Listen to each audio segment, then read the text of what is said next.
Hello friends, അപ്പോൾ ഇത് മഴയായിട്ട് പിള്ളേർക്കൊന്നും ക്ലാസ് ഇല്ലാത്തതുകൊണ്ട് നല്ല സുഖമാണല്ലേ. പിള്ളേർന്നതിൽ സുഖം സത്യം പറഞ്ഞിട്ടുണ്ടെങ്കിൽ നമ്മൾ പാരൻസിനായിരിക്കും. കുറച്ച് വഴിക്കൊക്കെ എണീറ്റാൽ മതിയല്ല എന്നിടത്തുള്ളൊരു സന്തോഷം. അപ്പോൾ തന്നെ ഇതാപ്പോൾ രാവിലെ തൊട്ട് മഴയൊക്കെ പെയ്ത് അതൊക്കെ കണ്ട് ഫോൺ കണ്ട് പഠിച്ച് ടി വി ഒക്കെ കണ്ട് അടിച്ചിരിക്കുകയാണ് കേട്ടോ. വൈകുന്നേരം പുച്ച അതിന് ഉറക്കത്തിൽ നിന്ന് എണീറ്റപ്പോൾ ഇതാ പറഞ്ഞ് എനിക്കൊരു ബോട്ട് ഉണ്ടാക്കിത്താൽ നമുക്ക് വെള്ളത്തിൽ കൊണ്ടുപോയിട്ട് ഒഴുക്കാമെന്ന് പറഞ്ഞു. അപ്പം നമ്മളും ചെറുതിൽ ഇങ്ങനെയൊക്കെ ഒരുപാട് ചെയ്തിട്ടുള്ളതല്ലേ.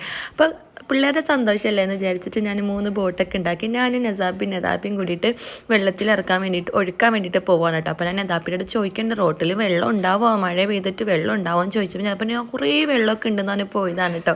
നോക്കിയപ്പോൾ ഒരു തരി വെള്ളം ഇല്ല കേട്ടോ. നദാപ്പിക്ക് പക്ഷേ ആ വെള്ളം തന്നെ മതി, ഹാപ്പി ആയിട്ട്. അപ്പോൾ ഞാൻ കുറേ കളിയാക്കിയിട്ട് നദാപ്പിന് അയ്യേ വെള്ളം ഇല്ല എന്നൊക്കെ പറഞ്ഞിട്ട് നദാപ്പി അപ്പോൾ ഒഴുകണില്ല എന്നൊക്കെ പറഞ്ഞ് ഒന്ന് കരയാനൊക്കെ പോയിട്ടോ. അപ്പോൾ ഞാൻ പറഞ്ഞു രാത്രി മഴ പെയ്യുമ്പോൾ ആ ഒഴുക്കത്തിൽ നല്ല സ്പീഡിന് ഒഴുകി പോയിക്കോളൂ എന്നൊക്കെ പറഞ്ഞിട്ട് സമാധാനിപ്പിച്ചിട്ട് പോകുന്നു കേട്ടോ. അപ്പോൾ നദാപ്പി കുറച്ച് കൂടുതൽ വെള്ളം